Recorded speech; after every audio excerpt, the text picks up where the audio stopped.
Hi, this is Johnny from backtothefarm.net. Here we have in front of the camera is a Jang JD-1. It's a push seeder, single row push seeder from Jang that I purchased from woodwardcrossings.com. Here we have the unboxed Jang TD-1. I called it a JD-1 earlier, and it's actually TD-1 for the American market. And we're going to take a little bit closer look at it, but first impressions are you can see it's more substantial than the JP-1, a larger chassis. I do like the default double disc opener that you see down here at the bottom. With the JP-1, that's an optional upgrade and add-on. I think it's well worth the extra money. We use that on our JP3 and our JP1 as well. The TD1 comes with plates. You can see right here I have several different sizes for different seed, and they actually mount in the bottom of the hopper that you see right there. We're going to take that hopper apart, and I'll show you a little bit closer what it looks like and how the unit works. So let's take this hopper off and dig a little deeper into the unit. To remove the hopper, there are two clips on the back of the hopper. You unhook, and then you can see there's a little knob there at the front of the hopper that secures it to the base. There we have the hopper removed from the unit. You can see the bottom of the hopper. We'll take a little bit a closer look at that. It has this flap here to keep seed from coming out of that when you mount it. I'm not sure how effective that would be, though. I think you would likely have to hold your hand there when you're reattaching the hopper to the base. Here we have a brush that keeps the seed isolated on the plate. A pretty impressive construction.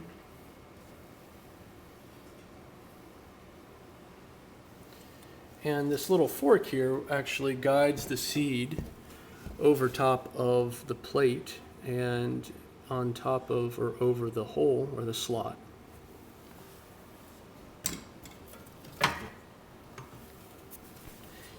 You can see the seed plate here is mounted with this little nut. We'll take this off here. So here you can see that the seed actually flows out of the bottom of the plate and down this little tube. Actually, it's not so little. And from the back of the hopper base, it flows down the tube to the opener, right behind the opener. It drops between in the dug furrow. This part of the seed plate will be facing down. And you'll also see on the underside, the distributor has scribed an arrow in the direction that the seed plate should move. There's a corresponding arrow, although you probably can't see it in this video, on the base of the hopper. I'm going to point it out, so for those of you who do have a TD1, you can look for it. It's right here in the back right corner. We're going to place the seed plate in the bottom of the hopper, or in the hopper base, I should say. There's a little spring washer here. It goes on top. That's important. And we're going to put on this nut.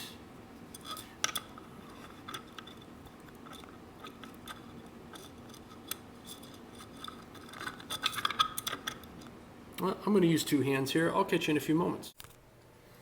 So here we have the A2 seed plate that I'm using for sweet corn mounted inside the bottom, the hopper base. And it's important when you're adjusting this out in the field that you make sure that the clearance here is very minimal between the brush and the plate. For obvious reasons, you don't want the seed passing past that. And another thing to adjust is this little fork right here. It's actually a seed guide, and it's going to help guide your seed in a line right over top of that slot. You can see it right there. And it will move laterally left and right here. And I think the objective would be to use this fork or center this fork over that slot. So we're going to mount the hopper and throw in some seed and see how it works.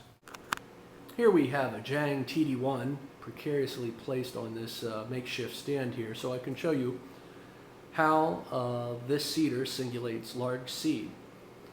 In the hopper right now we have sweet corn, and momentarily I'm going to walk you through the Jang TD-1. It's very similar to the JP-1. If you're interested in purchasing a TD-1, please consider woodwardcrossings.com. They're the ones that provide you with material like this, educational and specifications about the equipment, particularly the Jang Seeders. They've pioneered the Jang product, been a vendor for, I believe this is their 3rd year.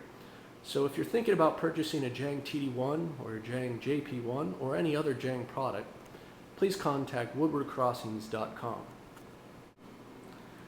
So we're going to walk through the steps here and kind of do a little bit of a field test, if you can call it that. The front wheel here drives a chain, and the chain transfers energy to a back axle, an intermediate drive axle, and this axle actually transfers energy to two gears here and moves energy laterally to vertically. That drives a shaft that comes up through the bottom of this base. And you can see right here, hopefully you can see in the video, right here is the plate. I had matched a plate to the sweet corn seed that I had. Now, while I'm holding the video here, I'm going to turn with my other hand the front wheel, and we're going to actually watch what happens here. Hopefully it shows up so you can just see a seed come through underneath, clearing that brush and falling into that slot, and almost immediately, sometimes prematurely, falling through the slot and down through the bottom tube to the furrow. So let me see if I can't catch one of these seeds right as it's coming underneath the brush. Sometimes they get wedged. The ideal is to have it actually fall into that slot before it comes past the brush. But occasionally you'll get a seed that gets wedged in the slot, and the brush actually is pulled backwards, and it will show you often how. There we go. You can see some seeds in the slot still. This is a case where 2 seeds will be dropped in this at this particular moment. In fact, there's another example of sometimes what happens, and this model isn't the only culprit. It also happens in the JP-1. You can see here I have 2 seeds wedged in a slot. Now this is an important problem to recognize and to resolve quickly. When you have seeds that are wedged in slots and you're doing, potentially several thousand feet, this is going to happen, and potentially you could have slots, 3, 4, 5 slots that all contain wedged seed. Now the JP-1, particularly the X roller, the XY used for seeding carrots and lettuce, also has a tendency to do this. So what I like to do to prevent this, or a mitigation technique, is to inspect it, certainly. If you see that you have several, stop in the field, lift the front wheel off the ground, kneel down and check to see what your slots look like, if they're clean. And if they're not, clean them before you proceed, particularly if you're not overseeding. You want to take advantage of all the space, and one of the nice things about this tool is that it does singulate seed reasonably well. So be sure to clean your slots. Now I'm going to continue here for a few more seconds. Hopefully you can see those 2 wedged corn pieces continue past that. They're going to stay in there likely until the next iteration, and potentially longer.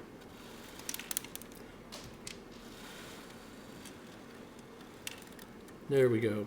So there, hopefully you can see it on the camera, is a seed that's slightly wedged on the corner of that slot, but it will drop. Now, one thing is the characteristics or the behavior I've noticed about these units are different on the bench than they are in the field. In the field, you're moving at a a rate, and this machine was intended and designed to operate at that rate. The more you seed with these units, whether it be the TD-1 or the JP-1, you'll get a feel for the appropriate speed, and I think one of the most ideal thing is to minimize fluctuation of that speed as you're pushing the seeder on your seed bed. I think that pretty much wraps it up. My overall opinions of this unit is it has a price point of $625. I think that, at least now, I reserve the right to comment on it fully, but I'm fairly satisfied with its ability to singulate sweet corn, which is primarily what we'll be using it for this year. Also doing some pumpkins, and that would be probably the next test I'd like to do here. But getting back, the build quality is acceptable, although I would have liked to have seen some things done differently, particularly this outside shelter or drive case, if you will. It's plastic, and this is the first Jang I've seen in 3 years that has that plastic case, and I'm not fond of that at all. You throw this thing in the back of your pickup truck, and right behind that or right after that you throw in a rake, and the handle hits the outside of that. I'm going to bet that it's going to break, and I think that's unfortunate, especially at this price point. Another thing that I'm not tremendously wowed about, and I think that some re-engineering could fix, is the bottom of this bin. There's a little tab, and that's what actually holds the front of this hopper to the base. You can see right there. This little plastic area beneath that tab, as well as this tab, I think will have a tendency to break over time, and especially with some rough use. I would have liked to have seen, at the very least, this bottom piece here cladded in a piece of steel. And for those of you who are concerned about that, that's certainly something that can be fabricated, but at a price point that the Seeder's at, that's something I should have, I think we should expect to see off the shelf. Well, I'm going to end with that. Overall, I'm happy. I still reserve the right to change my mind, so check back. It's backtothefarm.net. I like to review seeders and talk about other small-scale sustainable farming issues. If you have any questions, feel free to email me at Johnny, Johnnny, @backtothefarm.net.